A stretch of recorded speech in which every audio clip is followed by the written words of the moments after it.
G'day and welcome to another edition of Hef's Beer Reviews. Today I'm reviewing another stout. It's this one here, Guinness Extra Stout.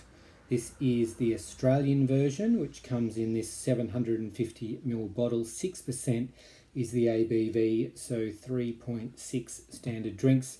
The ABV of this particular brew depends on where in the world you are. So 6% in Australia, obviously, and Japan also. I believe it is 5% in North America and can get down to as low as 4.2% in parts of Europe. So there you go. This one is contract brewed by Lion here in Australia. All right, pour out into the pint glass again. Bit of smoke there coming out of the bottle.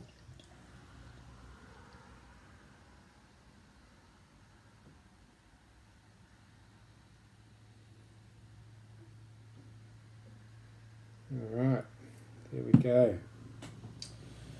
Okay, looking at the colour, again, like the Cooper's Extra Stout, which I reviewed recently. It's very, very dark.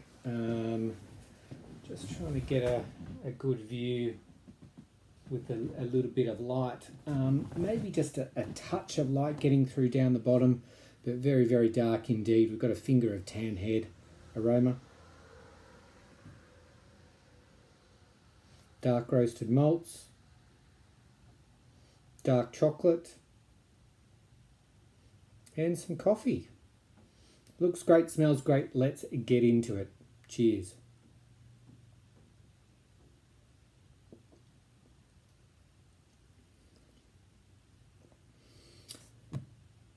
Nice. It's been probably 2 decades since I've had this beer. Guinness Draft, I do drink occasionally out of the cans, and you might have seen my Guinness Zero versus Guinness Draft, which was up reasonably recently as well. But yeah, this particular one, Guinness Extra Stout, 20 years at least, I reckon.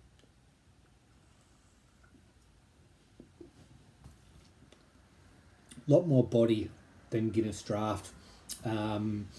This one is medium to full.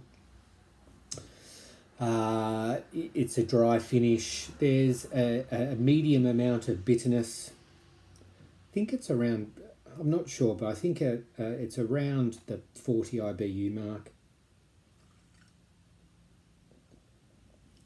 It's obviously not as creamy as Guinness Draft because it's pure CO2 rather than nitrogen. You can see we are, can you? There we go. Getting some lacing on the glass, which is always nice. The flavour profile, very similar to the aroma, obviously. It's dark roasted malts. There's some dark chocolate. There's a little bit of coffee as well. There is a hint of creaminess, which is really nice also. Not as creamy as Guinness Draft. Again.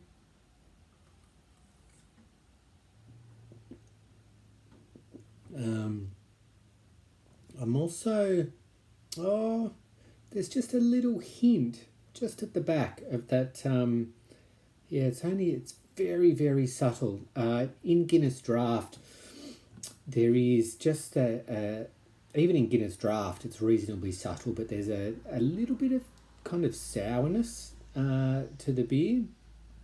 This one, it's even more subtle. It's just a tiny, tiny hint in the back end before we have the dry, bitter finish.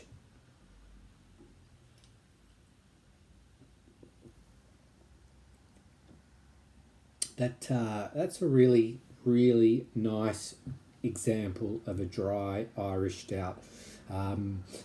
The last one that I reviewed was the Cooper's Extra Stout, and I gave that a 3.5 out of 5, but I like this more. I definitely like this one more.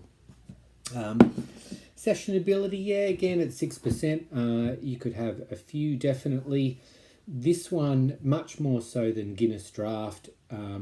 People say about Guinness, it's a meal in a glass and that kind of thing.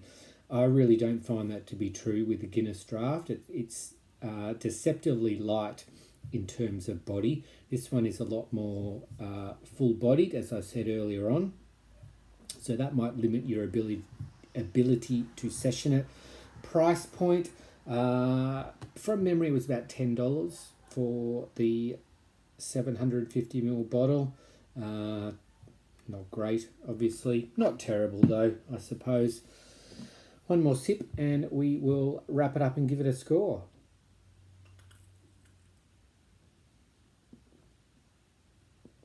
Okay. Look, in terms of a dry Irish stout, it's just about as good as you will get. Just about as good as you'll get. So I'm really enjoying it. I think I need to revisit this one again far more regularly than I have been doing. I'm going to give Guinness Extra Stout 4.5 out of 5. 4.5 out of 5. It's going to go down exceptionally well on a cold, wet night down here in the Illawarra. Certainly pair well with a nice hearty meal. Throw on some Irish music. Why not throw on the Pogues or something similar? And I'm sure you could kick back in front of a fire as well and have a very, very enjoyable evening. So again, 4.5 out of 5 for Guinness Extra Stout. Thanks for watching. Catch you next time on Hef's Beer Reviews.